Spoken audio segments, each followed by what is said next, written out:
Good morning, everyone. Thanks for joining us on this webinar, Sailing Through the Summer with Environmental Assessments. Appreciate everyone joining us.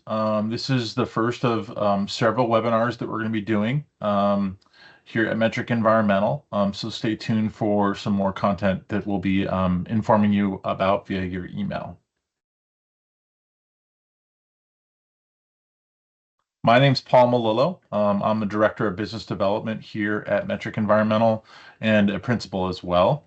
A brief snippet about Metric Environmental.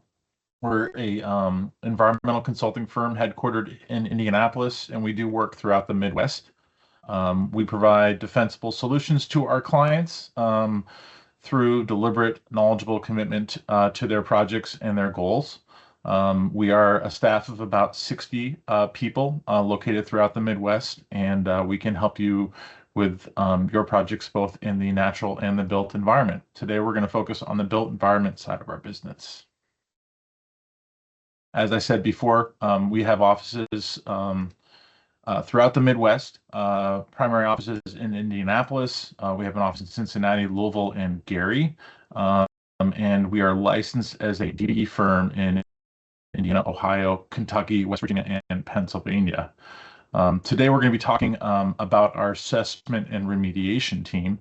That team is led by Joe Brodowski, our presenter today, and he has staff that has over 115 years of experience in the industry.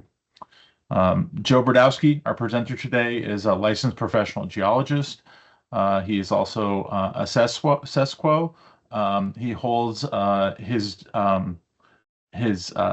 licensed professional geologist in the states that we work in. He has over 19 years of experience in the industry, and he leads two groups for Metric Environmental, the assessment and remediation team and the industrial hygiene and occupational safety team. He has extensive experience in completing AAI compliant, all appropriate inquiry compliant. We'll learn about that here in a little bit. Phase 1 and phase 2s across the United States. Turn it over to you, Joe. All right. Hello, everyone, and thank you for joining me and the Metric team for this presentation. Thank you, Paul, for the introduction. Today's presentation will cover an array of topics associated with phase 1 ESAs, but the main topics are going to be risk and liability. That's what a phase 1 is intended to do. It's intended to identify potential risks and potential liability associated with real estates. So what we're going to cover today are: why are they necessary? How do they help? What are the steps? How long do they last? How long is a phase 1 good for? Is it worth doing a phase 1? What happens if the phase 1 finds anything? And then we'll go over a small amount on phase 2s, and at the end we'll answer some questions that people have posted prior to this. So we'll go over that at the end. To start things off, let me explain what a phase 1 ESA is first. The ESA portion of a phase 1 stands for Environmental Site Assessment. Standards for a phase 1 have been established by the American Society for Testing and Materials, or ASTM, as some of you may have heard it. They do all sorts of stuff throughout the United States and internationally. The ASTM follows the US EPA and the All Appropriate Inquiry requirements. So that standard is also known as ASTM E1527-21. And that's the most current standard that us as environmental consultants currently use to complete phase 1s. It's kind of the template that everybody has, and we just make it better from there. So why are phase 1s necessary? Phase 1 is needed to protect potential new buyers of property from future liabilities associated with environmental contamination, adherence to lender due diligence requirements for non-residential real estate transactions, and protect buyers from federal cleanup liability through a program called CERCLA. CERCLA stands for the Comprehensive Environmental Response, Compensation, and Liability Act. It was established in 1980, and a lot of people know it as the Superfund Act. Where does this fall in regard to real estate? Well, it helps with property transactions, refinancing and lending, land development or rezoning, and regulatory compliance reviews. Phase one is commonly requested when a property is changing hands or a person or company needs a loan from a bank, there's refinancing, or in worst case scenarios, it's associated with enforcement actions from the state or federal government. If you do a phase one right, hopefully that won't happen. But that's what your environmental consulting is here to help you with, prevent unfortunate situations where you have to do something because you didn't do something. And doing something is a phase one. Phase ones are intended to bring unknown information to the surface and or evaluate known information to benefit and protect property purchasers. So how does a phase one help? The goal of a phase one is to identify, to the extent feasible, recognize environmental conditions in connection with the property. So I just want to recognize environmental conditions, or RECs is a term I'm going to use throughout this presentation. So that's going to be something you're going to commonly hear. So I just wanted to kind of emphasize that. So recognize environmental conditions and versions of that is what we're going to be talking about. So this process includes reviewing property records, visiting the property, and or interviewing individuals with property knowledge. Upon evaluation of commonly known and reasonably ascertainable information, the environmental professional provides conclusions and an opinion regarding appropriate additional investigation steps moving forward. However, a phase one ESA does not involve collection and laboratory analysis of environmental samples. That's what a phase two is for. A phase one will also identify other types of RECs. So there are controlled RECs, historic RECs, and there's also a thing called a vapor encroachment condition. Those may also be identified during the phase one. Controlled RECs and historic RECs are known issues on the property in question or on surrounding properties. VECs or VECs are potential issues for proposed occupants of the property. It relates to emissions from potential contaminants. We'll get into that a little bit later. All of these environmental conditions could be found at the same time on one property depending on its history and regulatory involvement. They may also show up on a property you may be looking at. Not every property looks like it used to be. Things change over time. Completing a phase one can cover you immensely. They can help clients recover costs, plan ahead, or even find a more suitable property based on phase one findings. Just because you can afford the property doesn't mean it's worth it. So what are the steps if you ask us to complete a phase one for you?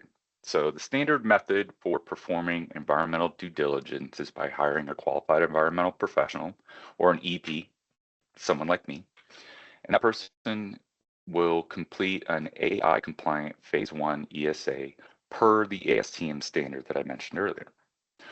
Once that has been done, you've already started the process of protecting you or your company from potential risk and liability. See, if I told you this is what this was about, just needed more context to get there. Risk and liability is what a phase one protects you from. Out the gate, your environmental consultant will begin the process by conducting all necessary information requests from the state and federal government agencies. Just a tip for you all today, these requests are something that you can do for yourselves. It's not a specialty that environmental professionals know about and it's a secret to us.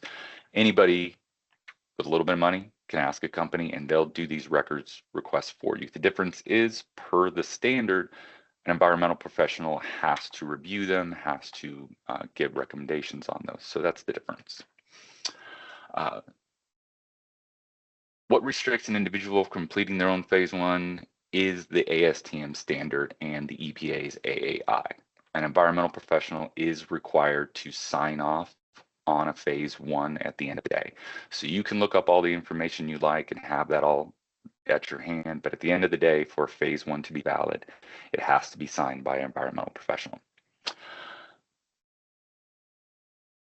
Once we have requested the records, the next step is the site walkthrough or visual inspection. So under the ASTM, site walk or site reconnaissance, as it's sometimes called, requires a systematic physical inspection of the subject property and adjoining properties to identify potential wrecks. The inspection will need to be completed by a quote-unquote environmental professional per the ASTM.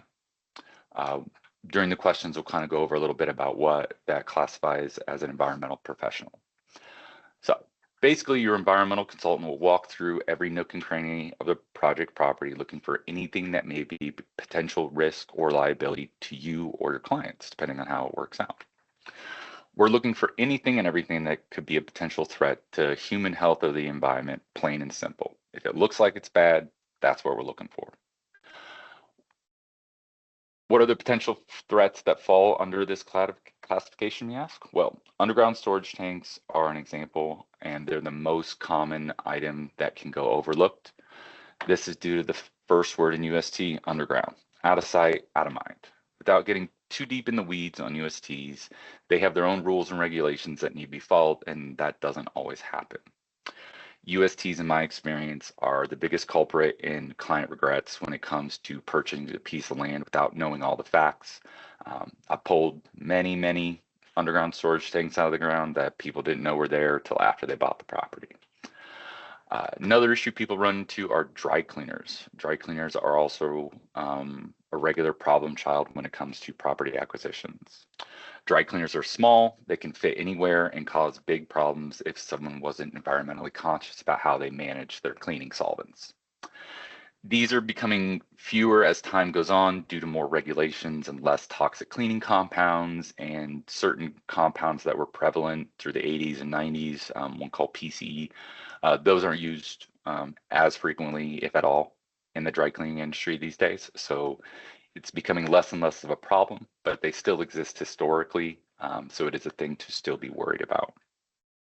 Dry cleaners, for a time being, exist in every strip mall, corner store, or any multi-use facility had one, it seemed like, over the years. So for the phase one process, during the wait on records request, the environmental consultant will request interviews with the most knowledgeable or most experienced person associated with the property in question. This is typically the current owner or long-standing neighbors if the current owner doesn't exist or isn't with us anymore.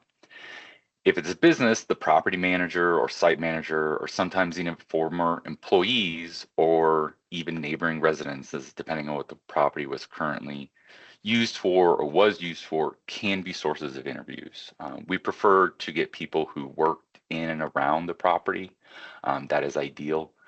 But in a pinch, anybody who has any information is always helpful. So once your consultant has gathered all the historical information, interviews, and digested current site conditions, a report following ASTM will be produced for your client. This report gets you the CERCLA and or Superfund protections under the EPA. So once you have a phase one in hand, you're already gaining protections from that phase one because you started the process. So how long does a phase one typically take? Days, weeks, months? Depends. How deep do you want to dive into the information? Do you need to do a deep dive into the information? And is spending the extra time ultimately going to be beneficial for you at the end of the day? That really comes down to what you need. That's the question we would ask you in the very beginning of this planning. Your environmental consultant is tasked with guiding you with this decision, but we ultimately can't make it for you. So record search can take a long time depending on the complexity of the property's history and how far back we need to go. If it's been a farm field for 100 years, there's not a lot of time spent doing that. But if you're in the middle of New York City and it's a building that's been 1,001 different things over the last 200 years, that's going to take a little bit longer.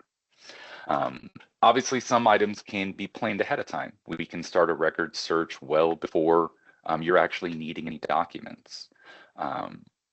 Or we run into, like I said, with farm fields, you run into a site that there's just not going to be any history. And so head out the gate, it's going to be a little quicker on this one. So Metric has experience with all sorts of requests when it comes to schedules and turnaround times for phase ones. Most consultants have that as well. Sometimes people are just not aware that they needed it when they needed it. So we've been requests to make phase ones happen, as fast as possible. With that said, we typically tell our clients to plan for 2 to 4 weeks from the start to finish for a typical phase one. I personally got them done faster than 2 weeks, but no one is happy about that on my end, so I don't put my team through that if I don't have to. So next question, how long is a phase one good for? The short of the long, a phase one is good for 1 calendar year, so 365 days from the earliest report date.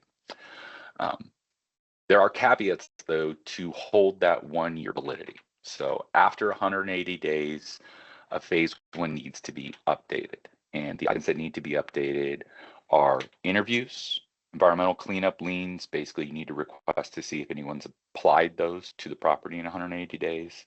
Government records to see if there's been any updates in 180 days. And you also have to conduct an additional visual inspection or site walkthrough, site reconnaissance, and that's to make sure that the site conditions haven't changed.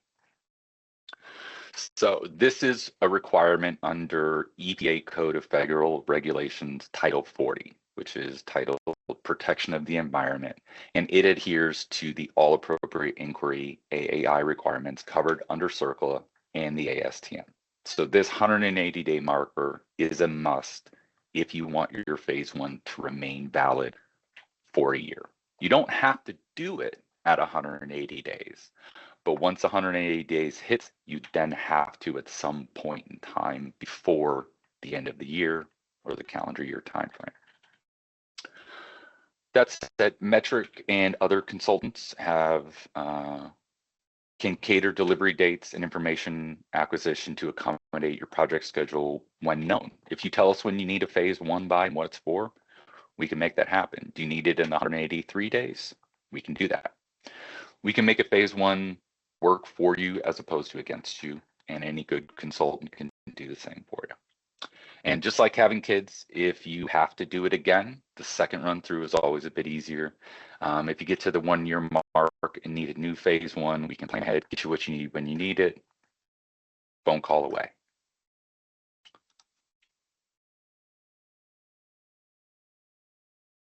So is a phase one worth it? That's up to you. Metric and environmental consultants will always recommend a phase one be conducted no matter what. From our perspective, the only downside is if you don't find anything and you feel you wasted your money. That can happen. You spend a couple $1,000s on getting someone to do some record searches and walk through your property and they find nothing and you feel a little jilted. But not finding anything negative about your property can't be a bad thing from our perspective. If something negative is found and you're still wanting to move forward, CERCLA and the EPA offer you protections. An example, some of those protections are innocent landowner defense. Did you know you did not know and had no reason to know? So you did what you were supposed to and you just didn't find anything. Contiguous property owner, it's on somebody else's property and it's impacting yours. You wouldn't have any reason to know because you weren't looking at their property. You were looking at your property. And bona fide prospective purchaser. There's a couple things to that one. You have to acquire it after January 11, 2022. You don't impede on any current cleanup actions, and you meet threshold criteria and ongoing obligations outlined in appropriate status. So basically a bona fide protective purchaser is there's an issue on the property, you're still willing to buy it, but you're not responsible for what's being done to remedy the property. So those are, people tend to do those ones as companies, not individuals. In addition to protections offered by federal and state governments, negatives can be turned into positives. So a good environmental consultant will help clients renegotiate purchase agreements, apply for government programs, and waive liability through information identified in phase ones. At the end of the day, even if your property doesn't fall under any protections or government programs due to one reason or another, a phase one can help you with planning at a minimum. So even if the government or state agencies can't help you, but if a phase one identifies issues, you can plan ahead of those and deal with them during whatever it is you're going to do with the property. If it's renovation, demolition, remodeling, to account for some unknown environmental issues. When you get a phase one from environmental consultant, what does it mean? So up to this point, we've been discussing why and how a phase one is done. So let's discuss what to expect. As I discussed earlier, innocent landowner, continuous property, and bona fide purchaser are routes a protected property owner can take when dealing environmental issues at a property. Innocent landowner is the most common as it relates to past operations, not proposed owners or plans. So if your property does have negative impacts, they'll be identified in a few different ways, but the most common are RECs. So what is a REC? In the simplest way, a REC is something that has or could potentially affect your property negatively, environmentally speaking. It does not matter if it's your fault or not. If you do not follow the phase one process, you will be held accountable for anything that is discovered once you are the owner of the property. But the phase one helps prevent you from being classified as the person responsible. With RECs, there are a few classic examples that most people have encountered at some point in time if you work in and around property management, development, acquisition. So some of those examples are active dry cleaners, like I mentioned, USTs, and a big one that we're starting to see nowadays because of new regulations are sites that operated fire suppression systems like airports and military bases and things like that, that contained PFAS. And right now, those facilities are starting to decommission and remove PFAS systems due to new EPA regulations. So PFAS is kind of a hot button ticket these days because of the toxic nature that the compound is. So that's for a whole nother presentation. So a REC is not limited to just fueling or cleaning operations. A spill of sufficient quantity, improperly managed hazardous waste, work practices at industrial facilities that don't adhere to environmental properties, policies, or in some cases, a train accident messed up your farmland. RECs can be caused by anything and everything this day and age. Being aware of the potential for negative impacts when purchasing new land is the first step in protecting you and your company. So another example of a REC is a historical REC. Historical RECs are RECs that have been put to bed per local or federal guidance. There are many ways that a release at a property can be managed to the point of being considered clean. And I say clean with quotation marks as there are many ways to achieve the same goal depending on where the property exists, i.e. state or what programs you're in. The unrestricted use rule is the critical test for an HREC is that no land use controls are required if a developer can safely build a daycare or residential housing on the site today without any sort of restrictions. The past issue is classified as an HREC. An example is gas station leaked in 1995. The soil was excavated, groundwater was monitored, the state issued a formal no further action, and zero residential restrictions. That's a very clean-cut example of a historical REC. They had an issue, someone took care of it, now it's deemed not a threat to human health or the environment. Unrestricted use properties are the Goldilocks. It's just right, and you can do as you please with the property moving forward.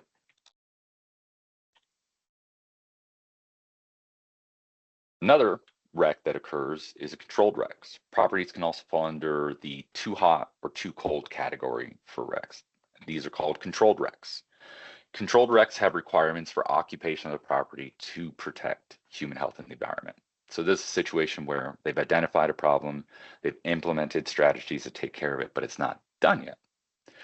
Cold properties have engineering controls that limit use of property because of what was or is still there, but it is not actively spreading off-site or impacting surrounding properties or posing an immediate threat to human health or to the environment.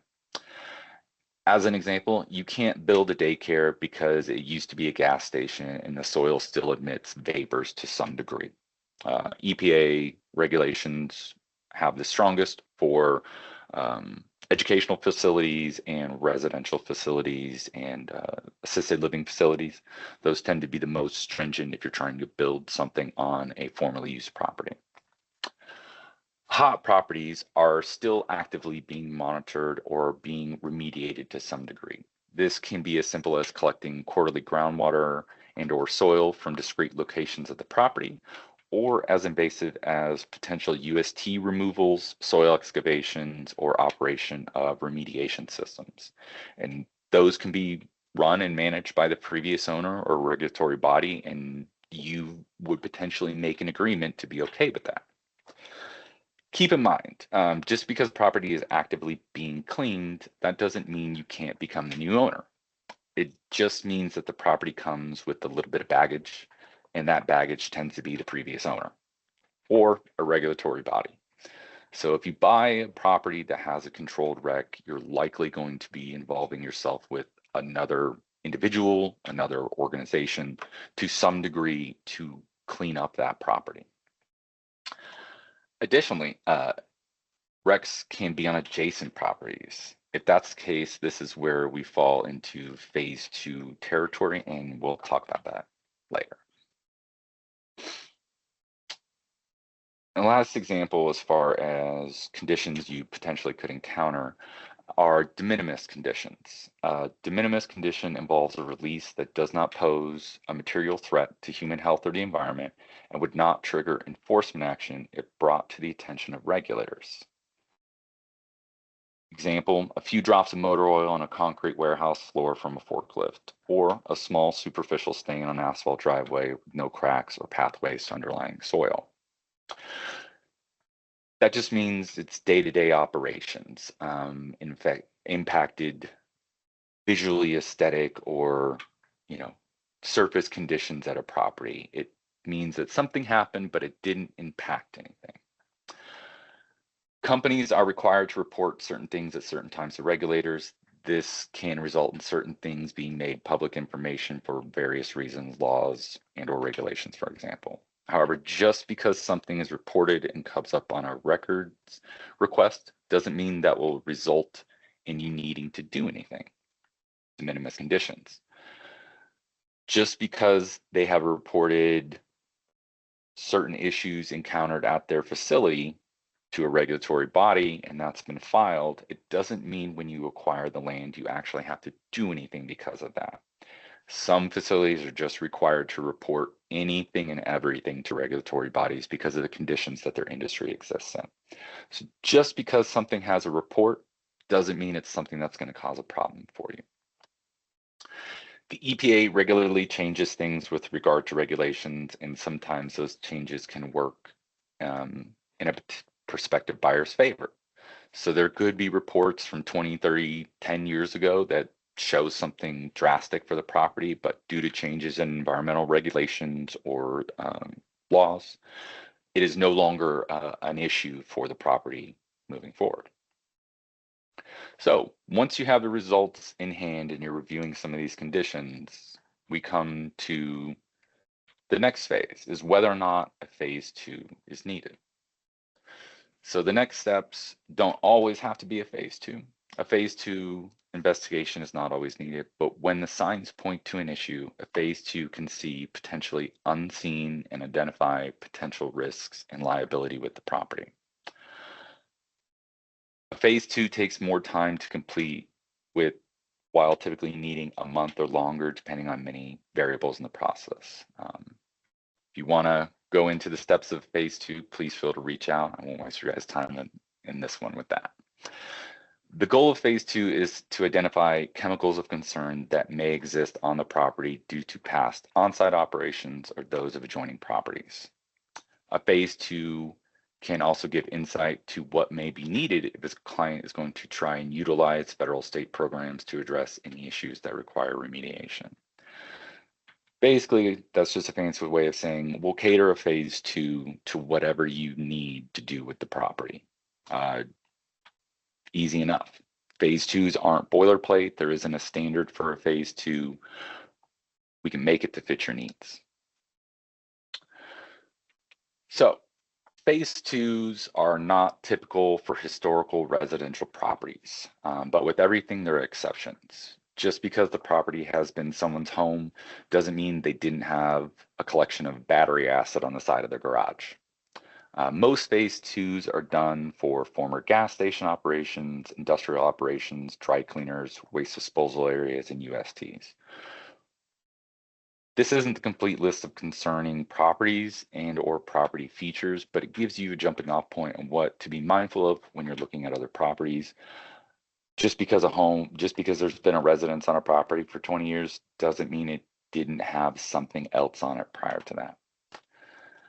A gas station or historical gas station that has limited records for USTs or no records for abandoning USTs, it's a big red flag when it comes to potential issues. If you can't find out that they got rid of the gas station underground, they probably didn't. The same goes for former dry cleaners and disposal areas. If someone didn't write down or a regulator didn't see and write it down, there's potentially no way that you may know that anything was occurring when that operated there. With regard to industrial operations, if someone else hasn't punched a hole in the ground to collect soil, groundwater, or soil gas samples and the property is up for sale, it would be mindful of next steps in your schedule to plan for a phase two. Large industrial operations, like I mentioned about de minimis conditions, they can build up over time. Just because a business only had service spills, but if that business operated for 100 years doing the same thing day after day, it's 100 years of service spills that potentially could accumulate over time below the subsurface. The longer an industrial company operated on a property, the longer they had a chance to potentially contaminate the subsurface through no fault of their own. They didn't have to do anything wrong. Day-to-day operations under strict guidelines can still create issues over 20, 30 years of operations. It's just the nature of the beast when it comes to industrial work. With that said, a good consultant should be able to manage a phase one or phase two and phase one to fit what you need.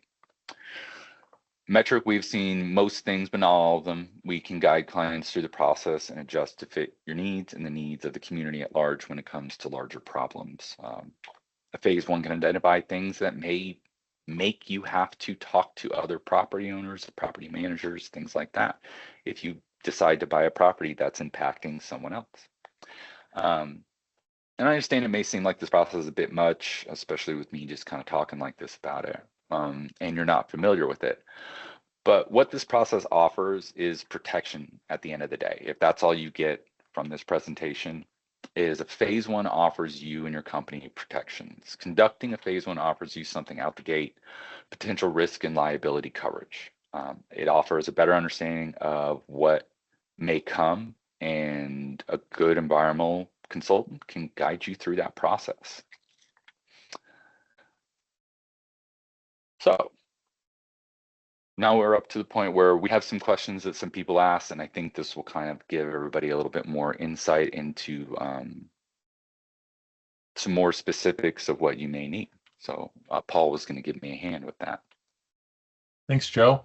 A reminder, housekeeping reminder, if you do have questions as you listen to the presentation, you can put that in the Q&A section and we'll answer those live. These questions were submitted during the initial registration for the webinar. So we have populated all those into one place and we'll answer those now. Joe, how has phase one how is phase one regulation and drivers of the phase one ASTM changed over the last 20 years? So the biggest changes that environmental consultants have seen happened actually recently. The ASTM updated from -18, I believe, to -21. And so with that, we had stricter historical research requirements for both the subject and adjoining properties were established as far as aerial photographs, fire insurance maps, and historical city directory searches. Another component that got jumped in was, I had mentioned earlier, controlled recs and historical recs. That was a new feature of the most recent update for the ASTM. They also redefined the shelf life for phase ones, the 180-day validity check-in, and then the 1 year has always been there, but the 180-day check-in is a newer feature. those are the biggest ones that came with the most recent change in the last 20 years. Yeah, and that standard changes what, every 8 years, I believe the ASTM puts out new standards for They that. have So to at we'll see least another one here in 2027, I believe. they'll do a review. If they have no changes, they'll just, send it out as a, review and update, but they usually update something to show they're doing something. Yep, excellent. Joe, have you ever recommended to a client to forego a phase one and jump right into a limited phase two investigation? Personally, I would not, but some consultants do. It is a way to kind of get ahead of the game. But our recommendation would be to do both. Like I mentioned in the presentation, doing a phase one offers you protections. A phase two does not. So if you're willing to do a phase two, you might as well do them together because you gain the protections through Circle of the Superfund Act by doing the phase one. So yes, you can do a phase two if you want to see what's there, but if you want the coverage to actually buy the property, you need to do a phase one. Yeah, and it's important that those get completed prior to acquisition, so you can claim that innocent landowner and all appropriate inquiry protection. Joe, who's qualified to conduct a phase one ESA? So per the ASTM and EPA rule, it's classified as an environmental professional. So examples of environmental professional are licensed professional engineers, professional geologists like myself. You can have someone who's a government certified environmental professional. One of the titles Paul has is a CHMM. There are certain degree levels that someone can have in the environmental science field. So if you have a certain number of years, you can be classified as an environmental professional, even if you don't hold a professional certificate or license. Those are the main ones I would say for the average person to pay attention to when you get a phase one, is that you're either getting a license person, a certified person, or someone that has a significant number of years in the field. But that's how they classify it. Excellent. We just had a question posted in the question and answer here, so we'll jump to that, and then we can get back to the ones on the screen. Are underground coal and other mines included in phase one studies?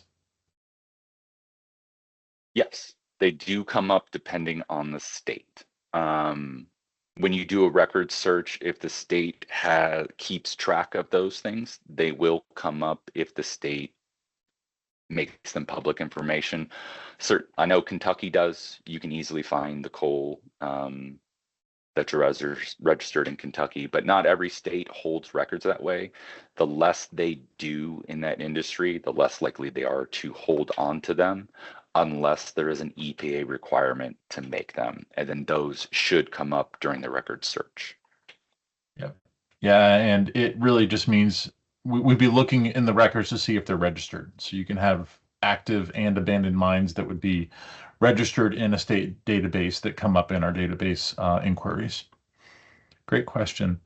Joe, another question here. How long does the entire process take for a phase one from start to finish? So I mentioned earlier, typically it's 2 to 4 weeks.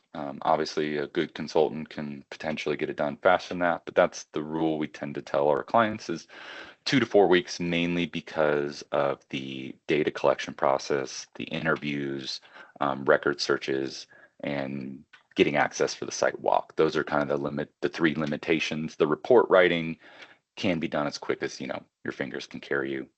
And just to reiterate, for a phase two, typically plan for a month to a month and a half for a phase two, because there's laboratories and drillers potentially involved. So they take a little bit longer when more bodies are involved. What's some common things you see on the phase one process that might slow it down, Joe? Retrieval of records is the biggest one.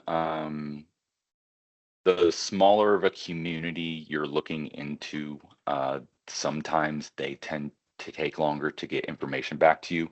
So if you're trying to reach out to a county recorder's office in the middle of a cornfield that's run by an 85-year-old woman volunteer who just does it to pass the time, it might be a little difficult to get the deed emailed to you.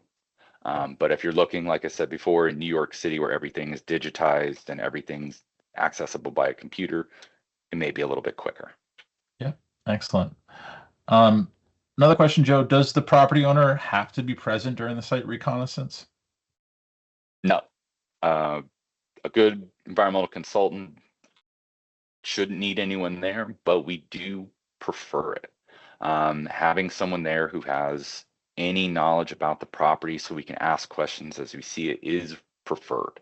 We totally get it. Not everybody's got the schedule to be on site for those, but if you can be, it's much appreciated.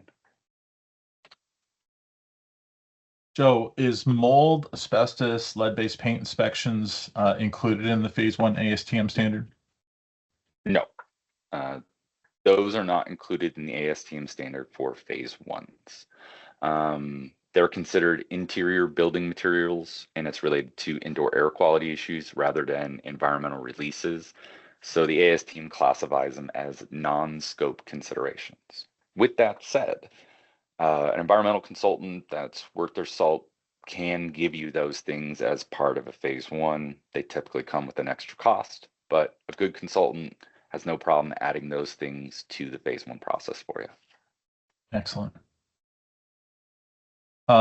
So we've had this happen many times. A client comes to us and says, "I already have a Phase 1 report.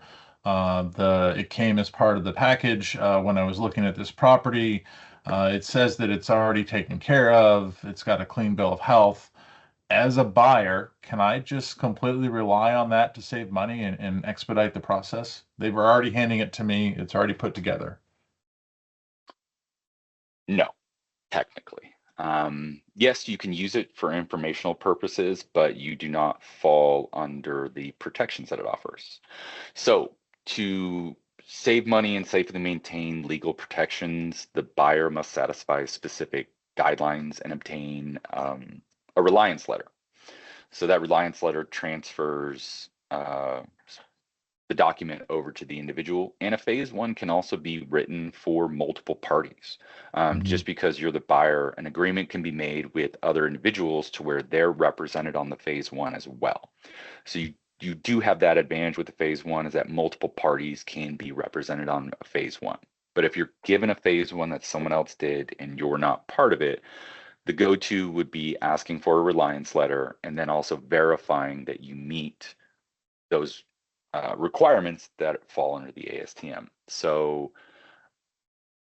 a major hidden vulnerability when relying on a seller's phase one, even with a reliance letter though, is conflict of interest. I'm Mhm. not saying that what Metric does, but sometimes a phase one can be very catered to a client that may not have your best interests taken into account at the end of the day. They may not have done anything, they may have followed the ASTM 100%, and there's no fault on theirs, but their recommendations and opinions could lean towards someone else's interests as opposed to yours. So that's something to be mindful when using someone else's phase one is make sure the results match what your goal is as well. hmm Yeah, we had another question just pop up in the chat, Joe. How reliable are modern AI systems in acquiring historical site information? Do we use those in our phase one searches and database review? We currently don't use an AI search in-house, but we have experienced phase ones that have been produced with that aid. The only issue I'm seeing right now with what I've seen come across our plates is the AI tends to miss things. So that's the Mhm. biggest concern with what I've been seeing with AI produced phase ones is it can only do what it's told to do.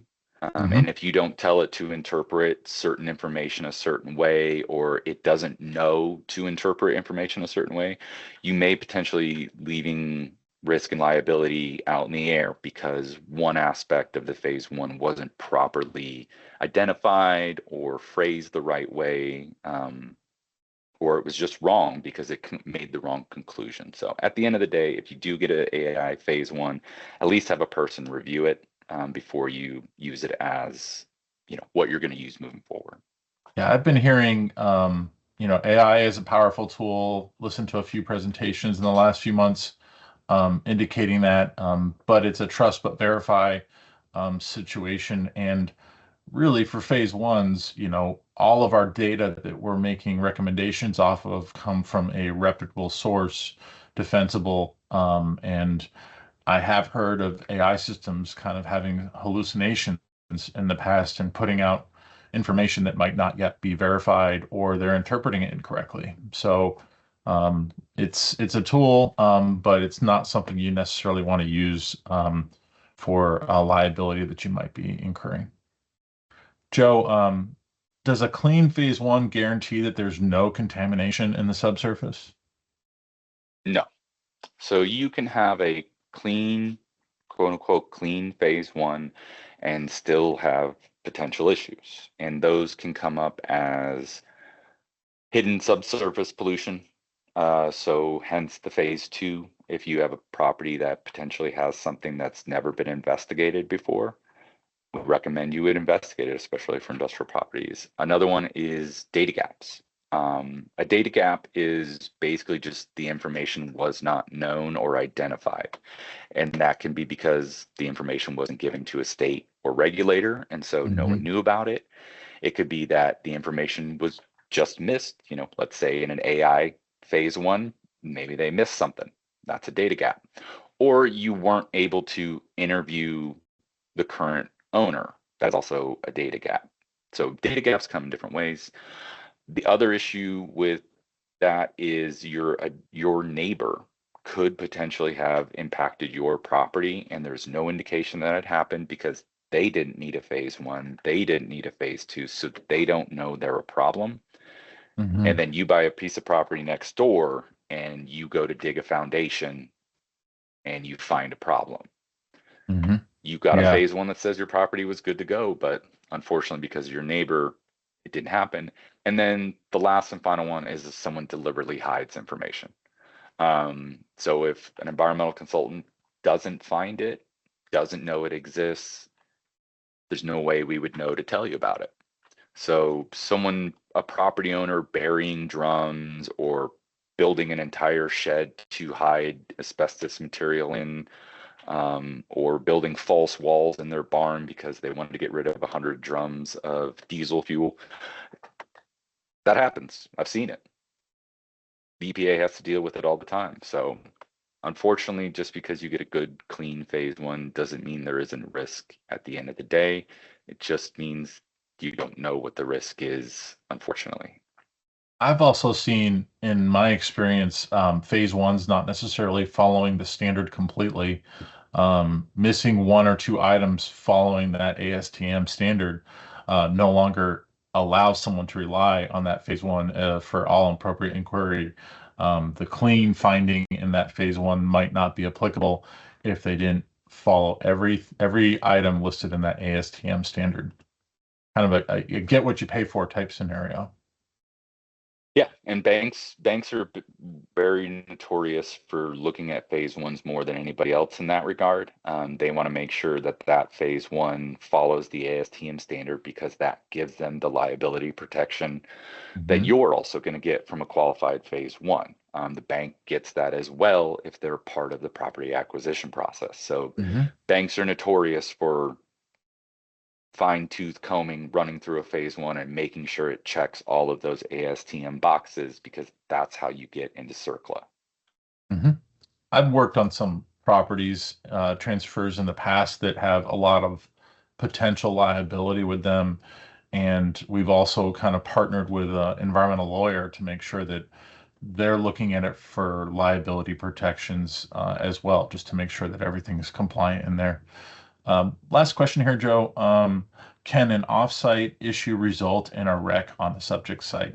Say I own a gas station and I've got everything taken care of. The property is compliant. I've passed all my tank tightness tests. There's no investigation that's happened on my property, but I'm in an industrial area, manufacturing across the street, former strip mall or strip mall down the way, and they're up gradient from me. How does that scenario play out? So it would be classified as a wreck and a potential liability for your property, even if it's not your property. Under the ASTM standard, is a wreck is identified for anything that's released in, on, or at the property. If a release occurred on an adjacent property or nearby, it triggers the wreck. So even if it's not your property's fault, if it's going to impact your property negatively, it falls under that. And the way offsite properties can potentially affect yours is through migration pathways, which are avenues in the subsurface or sometimes even on the surface for contamination to spread. That typically happens through soil and groundwater, so it's unseen. But your distance and direction from that other property can change how that impacts your property. Just because a release occurred next door doesn't mean your property was actually impacted. However, you have to be made aware that a wreck occurred next door. And the last thing, it depends on what the release was or what the issue is. A property can be classified as a wreck and have a non-spreading contaminant issue. It can fall under the wreck category just because of something that exists specifically on site. So anytime there's a wreck, a good consultant will give you a reason to be worried or not to be worried about that wreck. And that's what Metric will also do anytime we put together a phase one, is we'll tell you if you need to worry about this, and if you do need to worry about it, what you can do to lessen your risk, lessen your liability, or if there's a program you need to get involved with, we'll help you with that as well. Excellent. Next slide, Joe. Appreciate everyone's time today. We still have a few minutes left within the hour. So if there's any other questions, feel free to populate that in the question and answer period, or question and answer feature on the webinar. Up on the screen here is my information and Joe's information. We will be sending all the attendees today a follow-up email as well. It'll include the continuing education credit that you guys are all eligible for attending this webinar, and also a link to the recording for this presentation should you want to share it with others in your organization. Pause here for a moment, see if there's any other questions that populate.